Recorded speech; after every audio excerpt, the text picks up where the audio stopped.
So today we're going to be talking about editing our images. So this is going to be more of a beginner to intermediate level webinar.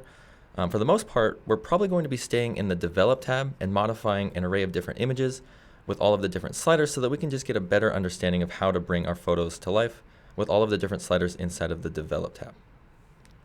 All right, so we can get started here, and I'm just going to grab this photo right here, and I'll head into the Edit module. Another way that you can head into the Edit module really easily from Browse is to simply grab a photo, and then you can just hit D on your keyboard. And the D key will take you into your Develop tab. So now I'm inside of the Develop tab. And before we start modifying this image, I just want to go over a few different areas on the interface, just as a refresher so that we are all on the same page when we're editing these images.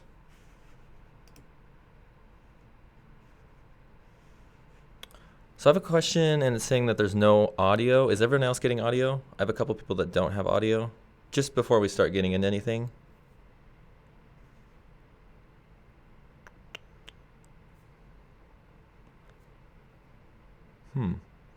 Yeah, so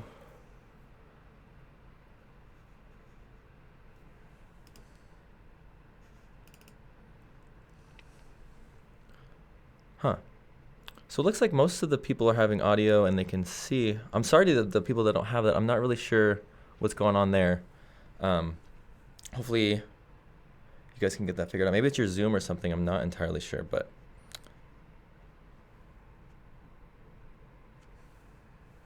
All right, so sorry about that for the people that are having trouble. I'm really sorry. I don't really know what to do on my end, but hopefully it starts working out. It could be something with my connection, but for the most part, everybody says they're doing okay. Okay. All right, so as a refresher, let's just go over a few of these different areas on the interface that will help us when we're editing our images. So the first area, and I know I don't really use this as often as I should, but it's the Levels tab right here. And this is just showing us our histogram. And our histogram is an awesome little tool that will show us the luminosity levels within our photographs.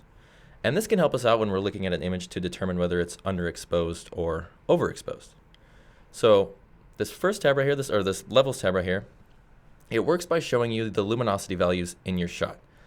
And it works by this left side is your darks or your blacks, and then the right side is your whites or your highlights.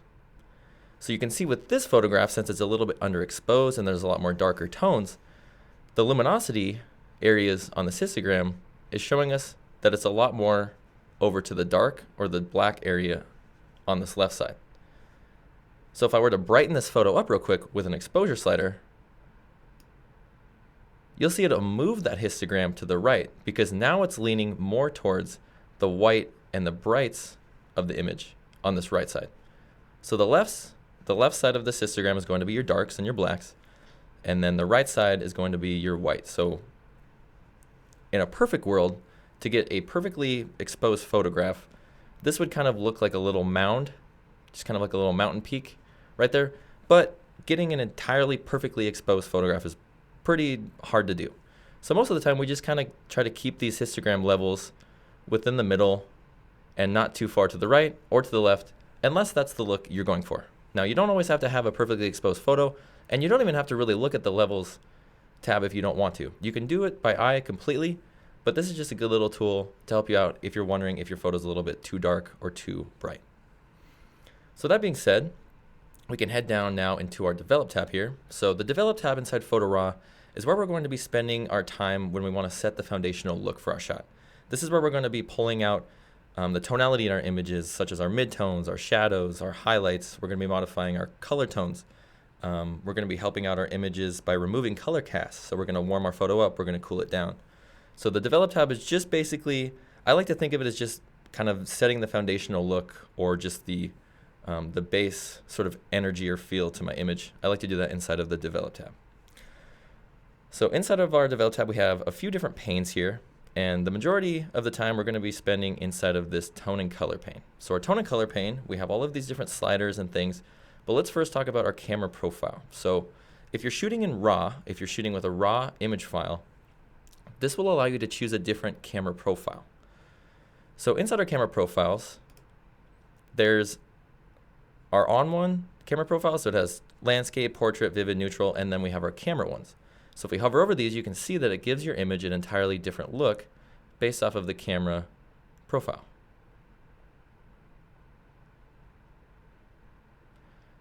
So with these camera profiles, we're not actually going to modify these today, and I'm not going to place these on any photos, but I just want to give you guys an option if you are looking to modify your photos really quickly and you're shooting in RAW.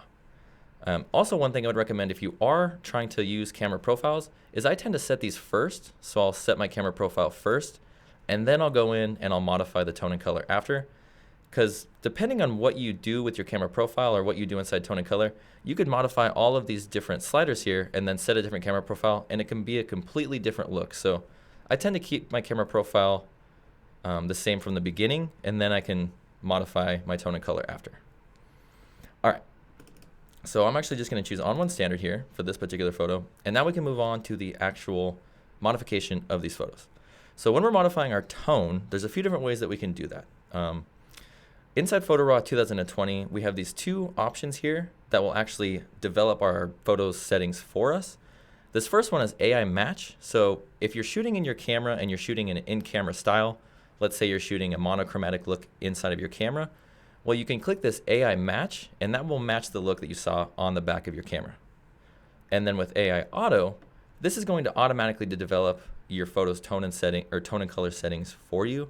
So if I click this, see how it moves all of these different sliders around for me? It's just basically auto developing your image. But because we're wanting to better understand editing with our images, we're actually going to modify all of these different sliders here, and I'll explain what they do to your photo. So this first one here is our exposure slider. So the exposure slider is basically going to brighten every area of your image. It's going to increase the brightness across the board. So if I pull up on this, you can see it's brightening all of this photograph.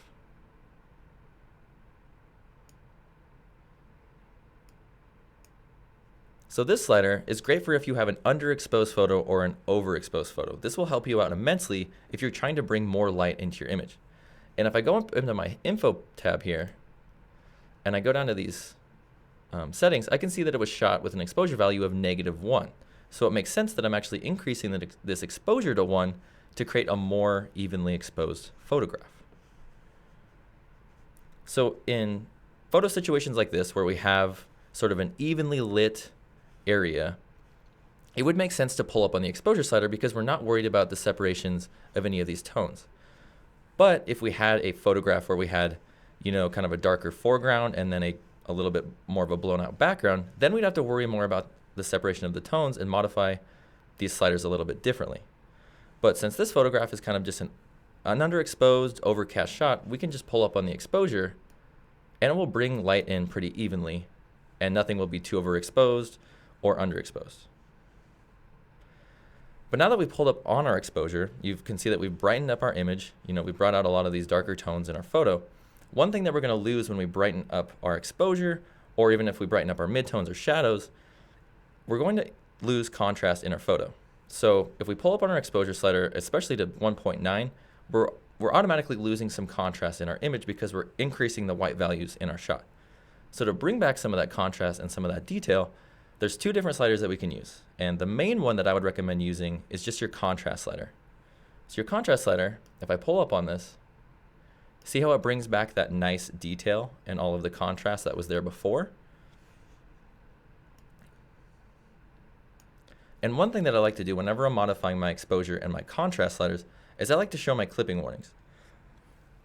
And your clipping warnings are basically going to show you your true white and your true black without any detail. So it's going to show you your most underexposed areas and your most overexposed areas. And this is helpful when you're trying to tone down specific areas in your shot. So for this particular shot, I'm just going to hold down my J key, and I can see that I don't have any true white or true black. But if I pulled up on my exposure slider a lot more,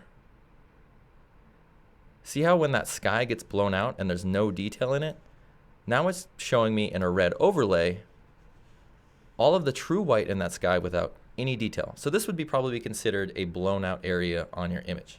And holding down the J key, I can see that with all of this red here. So I'm just going to take it back probably about right there, about right before we're at that blown out area in our sky. But remember that by pulling up on an exposure, we're losing contrast. So I can head back down to my contrast slider, and when I'm holding down the J key, I can pull up on this. And now in this blue overlay, you see these little areas of blue. This is showing me my true black without any detail. So this is giving me a lot of nice contrast back into my image that I lost when I was pulling up on the exposure slider.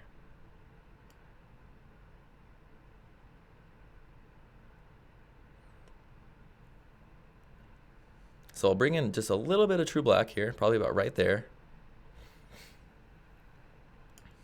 Perfect. So now we've set sort of our exposure and contrast point for this shot.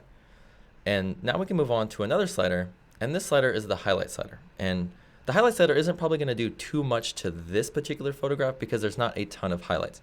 Basically, the highlights in your image are the brighter areas in your shot, and there's not a ton in this photo. It's pretty overcast, pretty evenly lit, but if I do pull up on these highlights here, you can see it just pulls up, you know, a little of these bright areas in the whites, and it kind of just boosts them up a little bit. And I'll have a better example of highlights on the next shot, but just to give you guys an idea of what the highlights do, it basically just modifies the brighter areas in your photograph.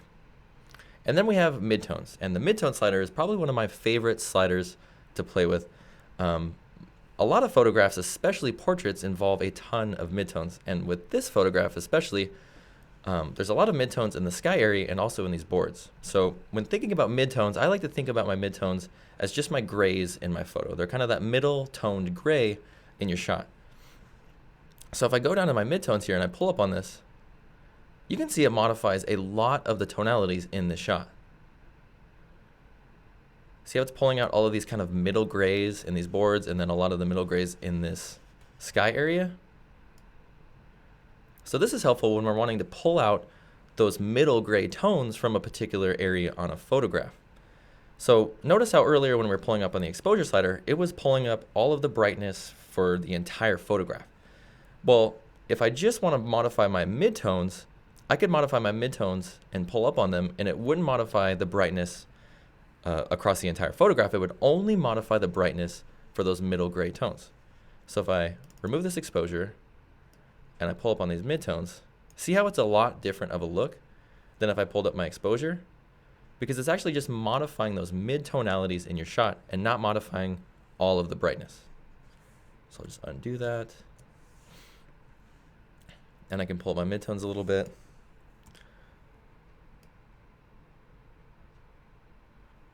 Probably about there. And so now we have our shadow tones. So our shadow tones are going to be the darker areas on the photograph, kind of the shadowy tones, probably in here, kind of on this board, and then just these darker areas. So if I pull up on my shadow tones right here, you can see it's basically just pulling up the tonality in the foreground. It's not modifying any of the areas up here because these areas don't have any shadow tones in them. So this is helpful, especially if I have a foreground area that's a little bit underexposed and an area of background that I don't want to blow out anymore. I can use this shadow slider here to strictly pull out the tonalities in my foreground, in my shadowy tones, and not involve the sky area in the adjustment. So we'll probably leave it like that, and I could pull back my midtones probably a little bit. And we'll go back to the histogram so you guys can see. But you can see already that in this histogram that when we started before, it was kind of leaning over here to the left because it was a little bit more underexposed. And now we're actually heading over to this right side where our highlights are. So you can see how this is kind of a helpful tool to let us know how we're doing in the modification of our tone and color. Okay, so those are our shadow tones and then our midtones. And like I was saying earlier, if we're pulling up on our exposure, we're definitely going to be losing some contrast. And that's the same thing with our midtones and our shadows. So if you pull up on your midtones and your shadow tones, I guarantee you're going to be losing at least some bit of contrast in your photograph. So what we can do is we can use either our black slider or our contrast slider, and we can incorporate it back really easily. So again, we're just going to hold down our J key, and then I can either pull up on my contrast slider again. Oops, there we go. Oops, J key wasn't showing. But I can pull up my contrast slider a little bit more, just like that. Perfect. I think that looks pretty good. And so now we've modified our exposure, our contrast. We didn't really do anything with our highlights, but now we modified our mid-tone shadows, and now we have our whites and our blacks. So with the white slider, it's pretty self-explanatory. It's going to be modifying the whites in your photograph. So if you do have a large blown out area in your sky, the white slider will help you, and you can kind of pull that back and tone it down a little bit. Now there's not a whole lot of true white in the sky area, so if I pull up on this, it's not going to be doing a whole lot, but it does add in just a little bit to the image to make it not so flat. So I think I'm going to add in just a little bit of that true white. I think that looks good like that. Okay, and now we can move on to our black slider. So our black slider is similar to our contrast slider, except with the black slider, it's going to increase the contrast and add in true black a lot faster than with your contrast slider. And if you pull up on the black slider, it's going to add in a little bit more of a fadey, sort of matte look to your image, where if you pull back on your contrast, it's going to increase the exposure a little bit. So with this black slider, I tend to hold down my J key anytime I'm using the black slider because it's going to show me my true black without any detail. So I'll hold down my black slider, and then you can see that by pulling back on this, I can really add in as much true black as I want to the shot. But we'll probably keep it pretty tame, maybe about -7. I think that looks pretty good like that. I kind of like the harsh sort of contrast between that white and these boards right there. I think that looks pretty good. Sweet. And then inside of our tone and color, we have these two sliders here, which are our structure and our haze slider. So the structure slider is just going to add in micro contrast, and it's going to bring in some detail to your image.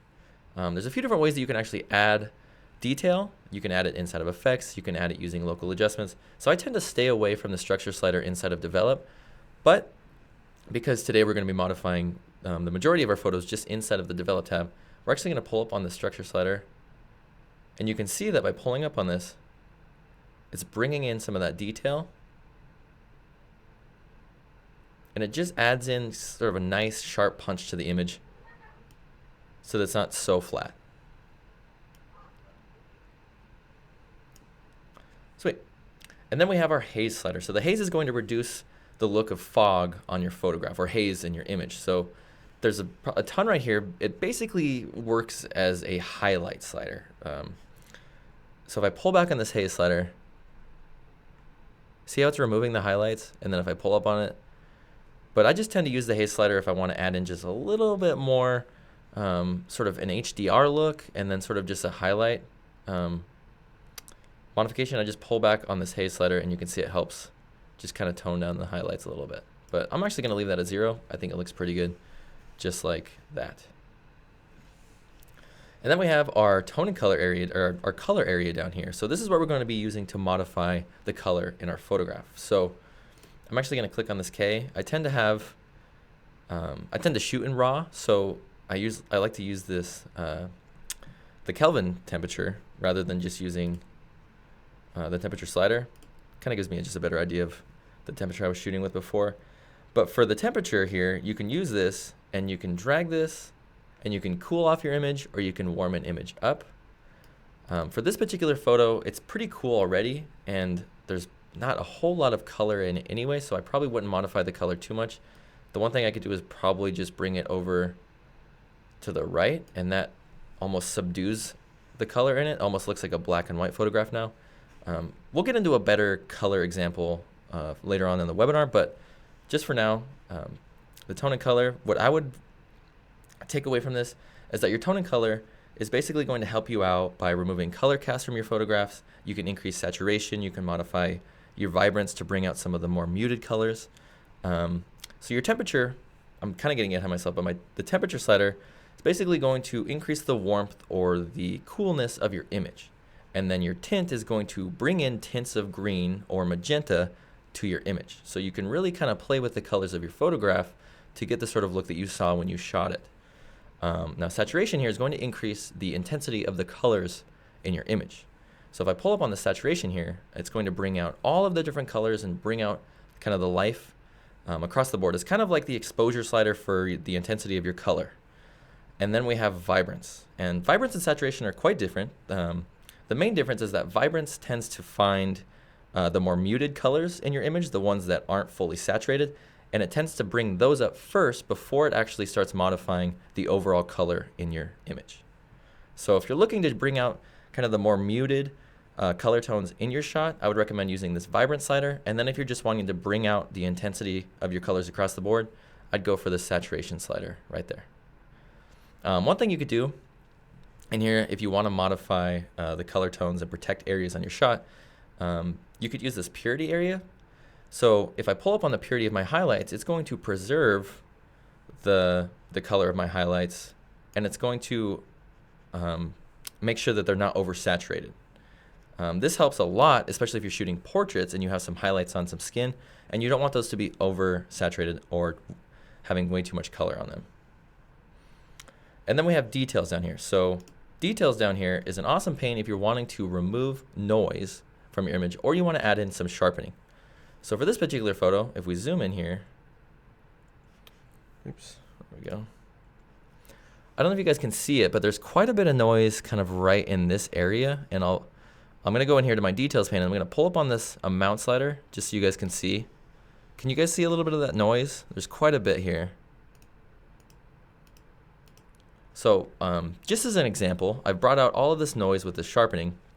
So an awesome way to just reduce the noise in your photograph is you could head down here into this noise reduction area, and this luminance slider, if you pull up on it, see how it quickly kind of removes all of that noise in my photo? Just like that. That looks pretty good. So now if I turn this off and on, it does a good job of just removing some of that noise that was there when we brought out some of those different tones.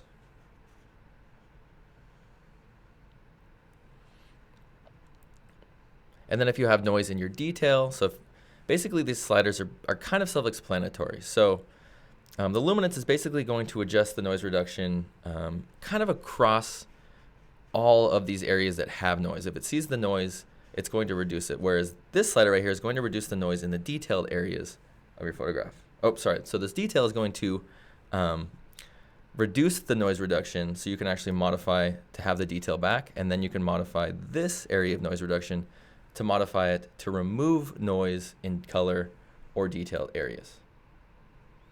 Kind of confusing.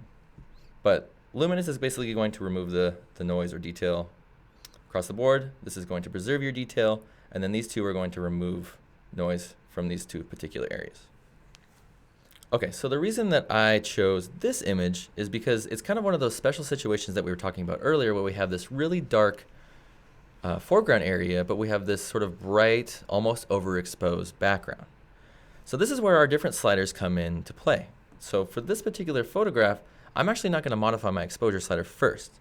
I'm going to hold down my J key. And okay, let's actually modify our exposure slider first, and then I'll show you the difference of what that does. So if I were to modify my exposure slider, let's say I hold down my J key and I have this blown out area of white here. Well, if I want to kind of even out the tones, I could pull back on my exposure slider and that'll remove that blown out area up there. But now I have an even darker foreground. Well, I could pull up on my shadow tones. So if I pull up on my shadow tones, it looks pretty good, but when I'm pulling back on my highlights or I'm removing exposure from blown out areas, especially areas that have, they're all true white without any detail anyway, you're going to get this sort of orange, yellow kind of look. And it just looks a little crunchy and HDR to me, and I don't really like it. So I tend to just leave my exposure how it is. Oops. Even if there's a little bit of blown out area. And honestly, if it's just this much in your sky, it's really not that big of a deal. It almost looks more natural like that than it would if you tone down all of the whites till they were, kind of crunchy. So leaving a little bit of blown out area is not a huge deal at all. It honestly makes the image look a little bit more realistic at times. So, okay, so I'm gonna leave my exposure exactly how it is, and I'm gonna hold down my J key, and I'm actually gonna go down and I'm gonna start with the shadow slider. So I'll pull up on my shadow tones here. And you can see that it's not doing anything to this bright area on the shot. It's not doing anything to the red. It's not bringing in any more white. It's not increasing the exposure across the board. It's only pulling up the tonalities within the shadows. So this is really helpful in these situations when I have this sky area that's a little bit blown out. I can head down and I can modify my shadow tones, and that'll protect this area. And then I can kind of modify it on my own accord with these other sliders like the whites and the highlights and things like that. So I think that looks pretty good as far as my shadow tones go. Now I'm going to head over and I'm actually going to modify my midtones next. So I'll hold down the J key again. And again, not doing anything to this bright area at all. Whereas if I pulled up on my exposure, see how that's bringing out all of that white? So these midtones and our shadows, it's just dealing with those specific tones on the photo. It's not modifying any of the other areas. It's just dealing with your shadows and your midtones, which is awesome for situations like this. So I'll pull back on my midtones a little bit. I don't need them that strong. Probably about like that. Looks pretty good. Maybe a little more shadow.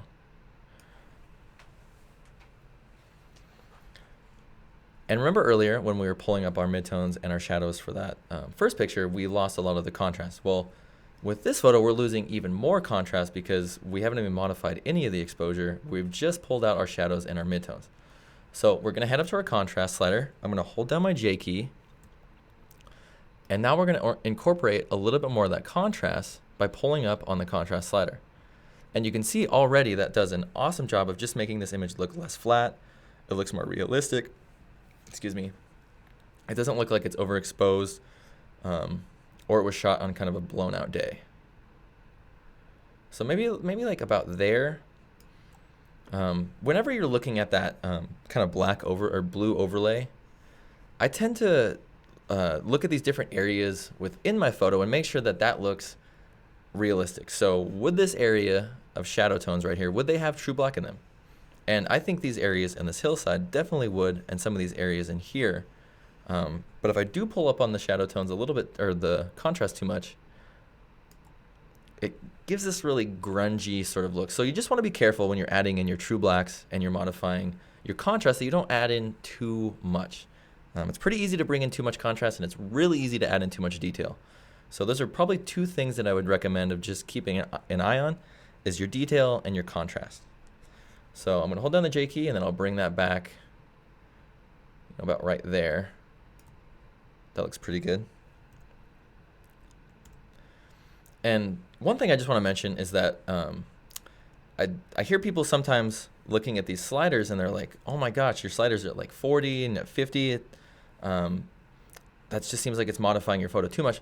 Well, it depends on what photo you're editing, because you could have a completely underexposed image like this and you have to pull out your shadow tones or your midtones quite a bit. So don't be scared that your shadow tones are at 60 or your contrast is, you're thinking it's too high, because if it looks good on the screen, no, don't even worry about it, because that's just how the photo is being edited. Yeah, don't worry if you think your sliders are too high and you're over editing your image. I mean, if it looks over edited, it's probably over edited. But if you just have your shadow tones up because it's an underexposed photo, no need to worry about it. Okay, so now we've increased our shadows, our midtones, and we've brought in that contrast. So now if we hit the # key on our keyboard, I mean, just sort of night and day difference, right? And that's only using 3 sliders. So we just used our contrast, our midtones, and our shadows. Well, one thing we could do now is if I hold down that J key again, with this area of kind of blown out white, well, now I could head down to my white slider, and rather than actually modifying the brightness of the entire photograph like the exposure did, I can just pull back on the whites, and I can sort of tone down that area of blown out sky right there.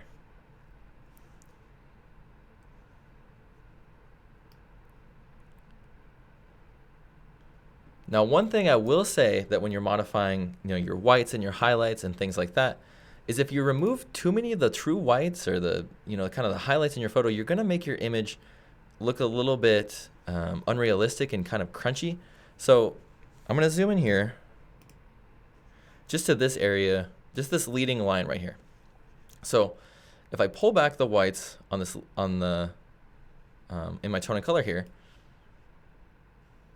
and I pull up on it, you can see that by bringing in that true white, or not that true white, but bringing in some of that white in here, it brings life back into the foreground. So you don't always want to remove all of the white from your photo, or you know, if you have a completely blown out area right here, you don't want to, you know, tone down the whites too much because it may look just a little unrealistic on your shot. If anything, I could probably bring in a little bit more of this white into this shot right there.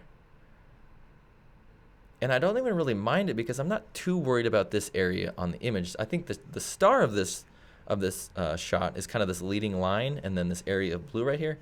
And this kind of area up top is just kind of an afterthought anyway. So if you're kind of overthinking your photo a little bit, or you're like, oh, I should tone down the sky, it's a little bit too blown out, just next time maybe not even worry about it, because sometimes these blown out areas or these areas of true white, they look a lot more natural than if you just kind of pull back the highlights like crazy.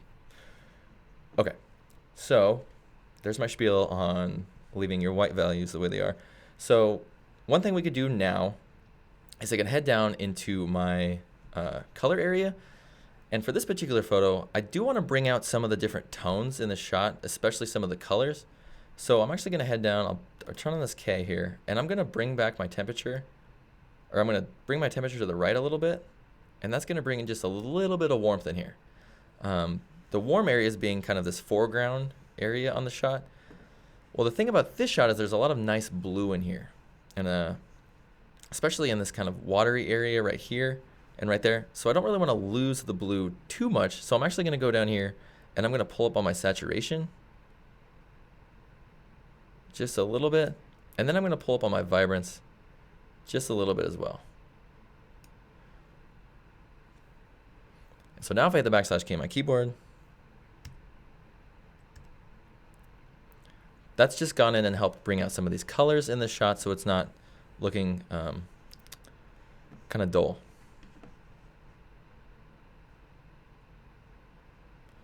Sweet. All right, so that's one way to use your develop tab, and that's probably the way I would go about it if you're modifying, you know, a pretty underexposed foreground and then a little bit of an overexposed background. But all in all, just by using the shadows, midtones, and your contrast, that's probably the only thing we really needed to do this photo. And then the rest is sort of an afterthought. It's kind of, you know, after that, it's like kind of just personal preference on how we wanted to edit the photo. All right, so we can move on to the next shot here. I'm gonna see if there's any questions.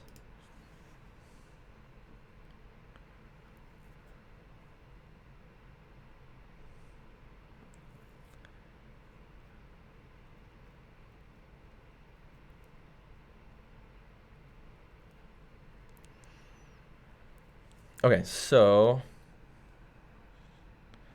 sorry, just reading some of these questions here.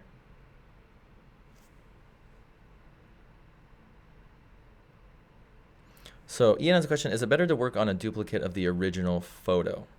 Not really, because all of the edits inside PhotoRaw are all non-destructive anyway, so you could always go back and reset to go back to your original shot. With that being said, one thing that I like to do with duplicates is I like to create a color and then a black and white. So for instance, with this photo, we'll just go back into Browse real quick.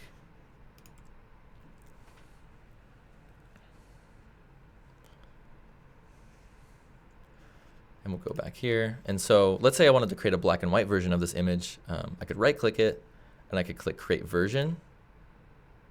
And so now I have two versions of this. I have my version 1, and what I typically do with that is I'll go in and I'll add a preset, go into my black and whites, and I typically just like to see what it looks like with a black and white.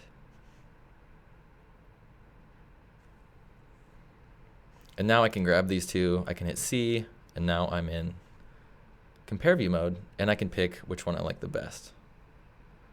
That's probably the only time that I create versions. There could be other reasons to use a version. You could create multiple images and create multiple edits and then compare them. Or if you want to send maybe a couple different options, you could create these versions and then export these two photos. But all in all, I typically don't really use different versions that often. And then Nick asks, when you export an image, does the original image without any edits still exist? So yes, everything's non-destructive, so the original image isn't going to be modified ever. everything in Photo Raw is all non-destructive, so you're never actually going to be modifying or adjusting that original file.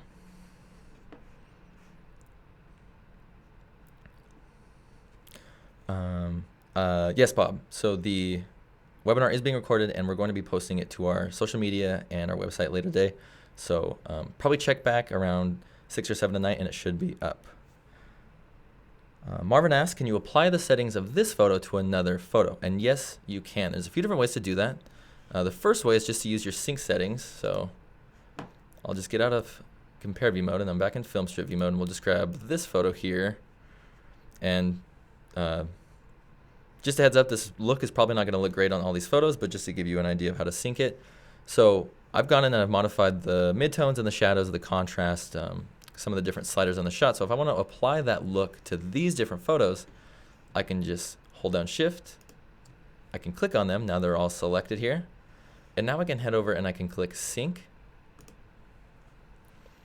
And now in my Apply Settings dialog, I can choose the different settings that I want to apply to these images. If I were to go in and I had cropped this photo, or I'd added effects or local adjustments, I could go in there and add these. But all I did was I modified my develop settings. But the cool thing is I can actually go in and I can modify which of these settings gets added on. So I could choose, to remove the shadows or remove the whites or, anything like that. But I'm just going to click Apply, and we'll see how these look with these settings applied. Probably not very great. But yeah, you kind of get the gist. It's really easy to sync your settings. And then another way is you could just head back into your grid view mode. I'll reset all of these. And then we'll just apply a preset to this one.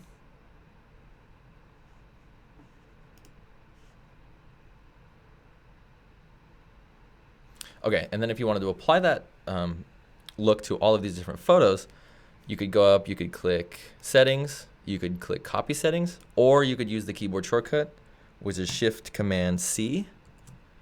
And then I could select all of the photos that I want to apply those settings to, and I could do Shift-Command-V. And now I have the Apply Settings dialog, so I can go in here, and again, with that preset, it's only applying filters instead of effects. So that's the only thing applied to these images. So I can go in here and I can choose whether I want the masks applied. I didn't do any masking, so I'm not going to click that. And then I can click Apply, and now it will apply the black and white to all of these different photos.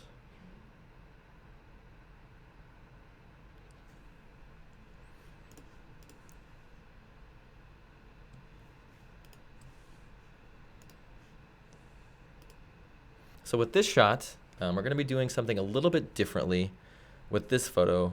And the reason behind that is because I look at this photo and I see black and white. I think this screams black and white. All of these colors in here are a little muted. They're all kind of dull. It's basically just the interior of a shop room. And one way we can kind of capitalize on the light and the contrast and all the nice metal and the contrast between the wood and the metal is with black and white.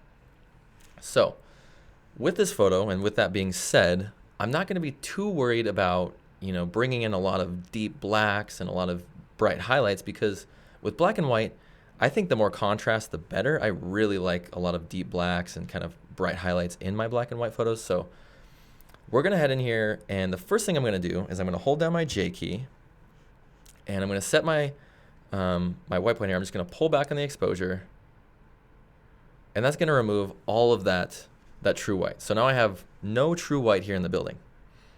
Now that's not to say that I'm not going to incorporate more later. The reason that I'm removing it now is so that I have complete control of it later on down the road. So now that just by pulling back on the exposure a little bit, this already looks like a better photo. I think it was just kind of overexposed anyway. So now I'm going to do the same thing. I'm going to hold down my J key, and now I'm going to head down into my contrast area. With our contrast, since we are making a black and white, I'm going to pull up on it quite a bit. And probably even right there. Just a ton of black and white. Not a huge deal. And now I can head down here, and I'm not going to modify my highlights, but I am going to modify my midtones, my shadows, and my whites. And the reason I'm doing that is because I've already brought back all of this really intense contrast by my contrast slider here. So I have my whites taken care of, but now I've brought in all of this really dark black. So to kind of even out the tones in the shot, I'm going to head down into my two trusty sliders, which are my midtones and my shadows. So now if I pull up on my midtones, see how that brings back just a little bit of that life, kind of in these warm wood colors, a little bit of the shininess of the metal. It just kind of incorporates a little bit more light in the scene. It makes it look less flat, just a little more exciting. Same thing with the shadow tones. So we're going to pull up on the shadows a little bit, not a lot, just a hair, but just enough so that not everything is completely covered in black. So now if I hold down my J key, see how that's not as intense as it was before? Well, that's because when we pull up on our midtones and our shadows, we're automatically losing contrast in our scene. So I can even pull up on my shadows even more and see how that just removes a lot of that contrast. So I'm just going to leave that probably at 9. And that's looking pretty good as far as our basic tonality goes. I think I'm going to head down into my blacks, and I'm going to give it a little bit more true black. Probably about there. Okay, so now we're probably at the final stage inside of our tone modifications for this shot. The next thing I want to do is I just need to convert it to a black and white really quickly. And inside Develop, since we're not going to convert this photo to a black and white inside of effects or with filters, I'm just going to head down to my color, and to convert it to a black and white, I'm just going to pull back on the saturation. So now I have no color in the image, and it immediately looks a lot better than it did. And one thing we could do in here now is we can go back, since everything's non-destructible and re-editable, we can always go back and modify any of these different tonalities.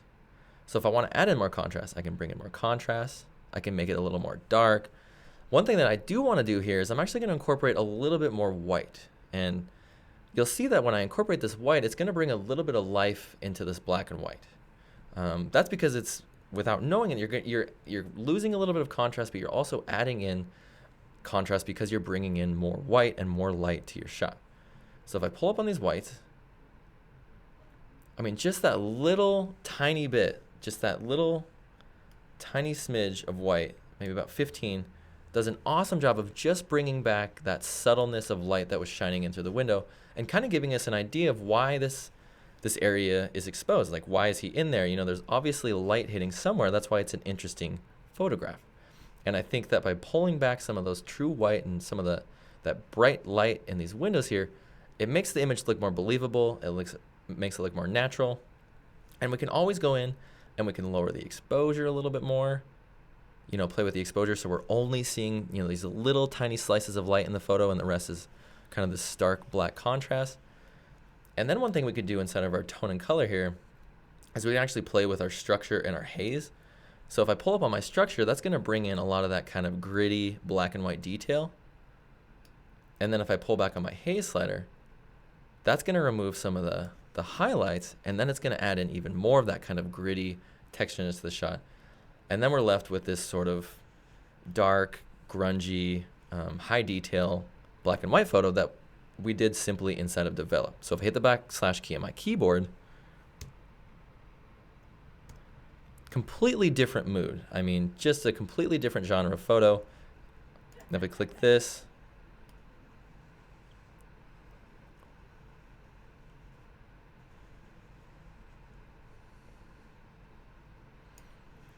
and I really like what that black and white is doing to the shot. I think it's doing a really good job of just making us aware of all of the sort of textures and details, and even the words in this photo. This measure twice, cut once is, I can't stop looking at it. So yeah, black and white saves the day again. And maybe I could pull up on the whites a little bit more. But yeah, I just love that shot. Just easy way to make a nice sort of moody black and white, and you can do it all inside of Develop. All right, so move on here.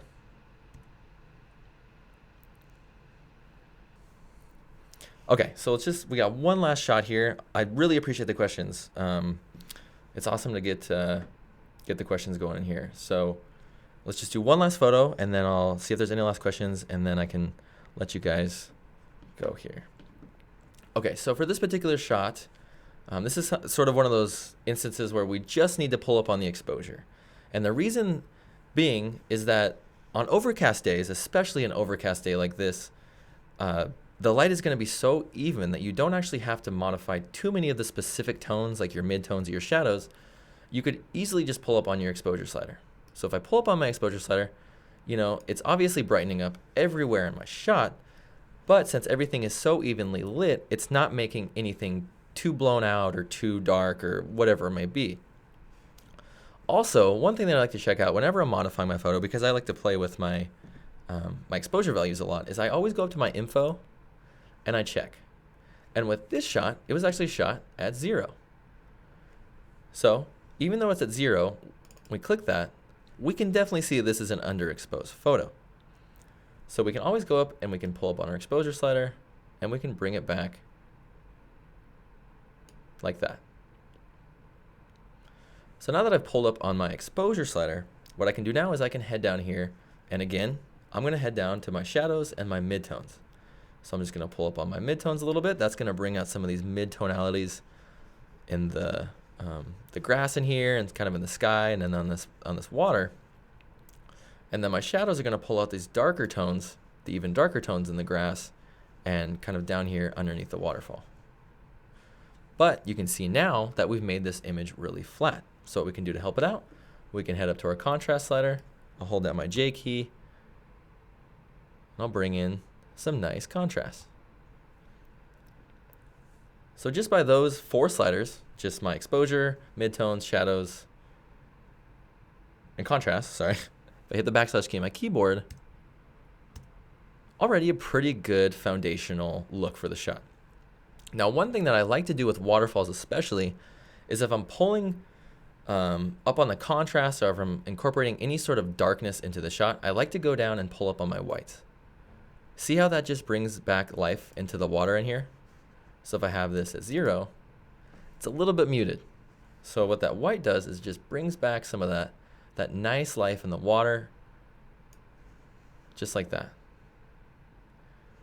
Just like I was saying earlier, you know, if you have an area of white on your photo that's supposed to be white or it's intended to be white, or if you have an area in your foreground that's a little bit blown out and there's some true white, it's not always the worst idea to actually bring back some white because it does give your image sort of that natural look. You know, we do see true white without any detail and we see those things, so these areas are actually blown out in real life.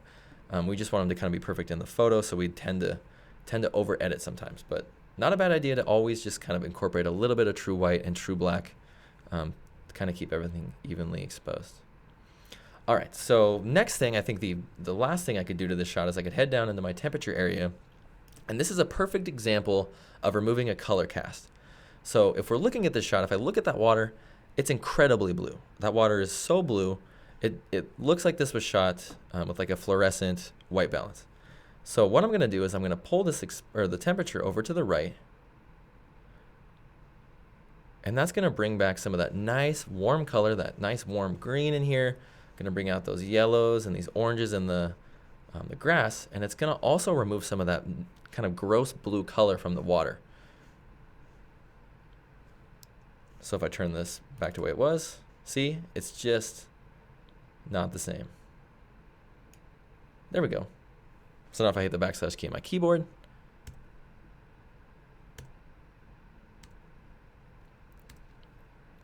does a good job of just kind of removing the color cast and then bringing back some of that nice warmth into the grass. And then one thing we could do in here is we could probably go down into our tint and I could just tint it a little bit green. And that's just gonna add some more nice green into this photo. And then we could probably pull up on the vibrance like that. Perfect. And I think that looks probably pretty good as far as the tone and color for that image goes. Okay, so now I'll check if there's any questions here.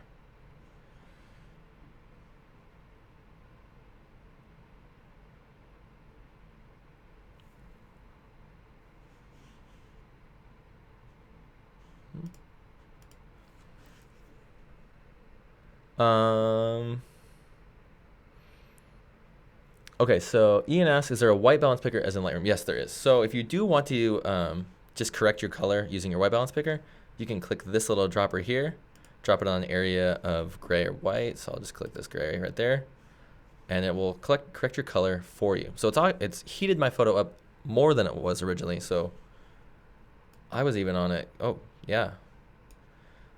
So we'll do that again. Yeah. So it was even warmer than I had expected, which is fine.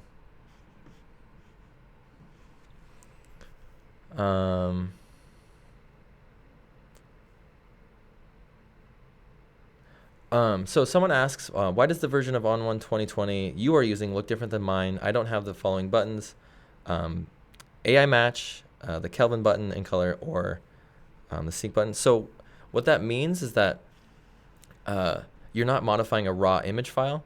So if you're modifying a raw image, then you could see the Kelvin and also the AI match. But if it's just a JPEG, it's not going to have AI match, and it won't have your Kelvin because it'll just be the compressed JPEG slider for your temperature.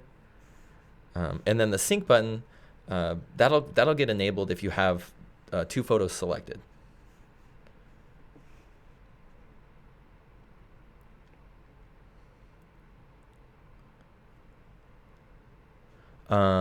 Robert asks, which keyboard key are you using to get back to the preview? I use the / key on my keyboard. So the / key on your keyboard, and you can see the original and your preview, and then we could head down, and you could also click preview.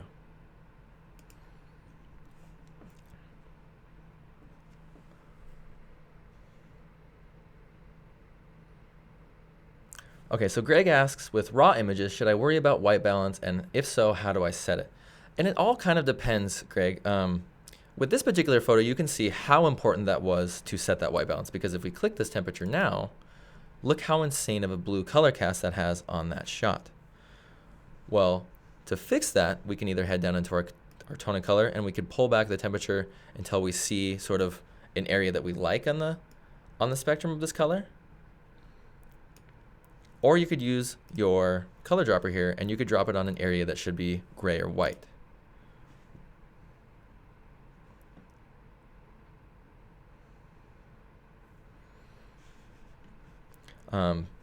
I'd probably recommend setting your color balance for images where you're shooting outside and you look at the shot and you immediately think something is a little bit off.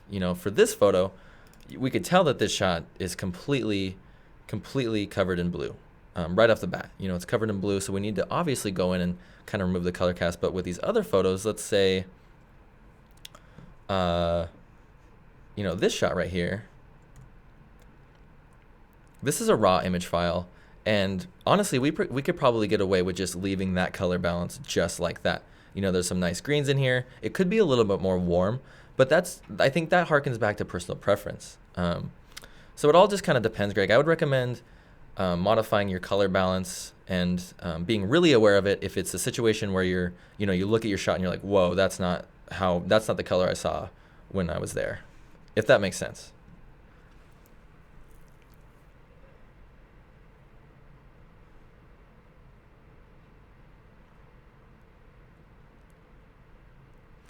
Okay, so Donna asks, what if I want to remove one of the sliders from my history? So let's go in here, and so inside of the edit module, once we just first open a photo and we click on our history tab, it's going to show us open. So it's just going to show us the first thing we did with this photo, which is we opened it.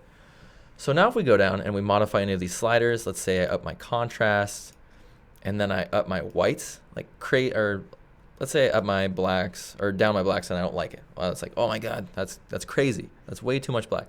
If I want to go back a slider in my history, all I have to do is just click on that slider that's below it. So now I'll go back, right? And you can see that this top area where it says tone and color blacks -100, it's deselected. Well, that means now what I do to completely remove that slider from my history is I just go modify another slider, or I add on another effect or filter, just make another adjustment. So if I pull up on my midtones now it's taken away that black up top and it's replaced it with that midtone adjustment.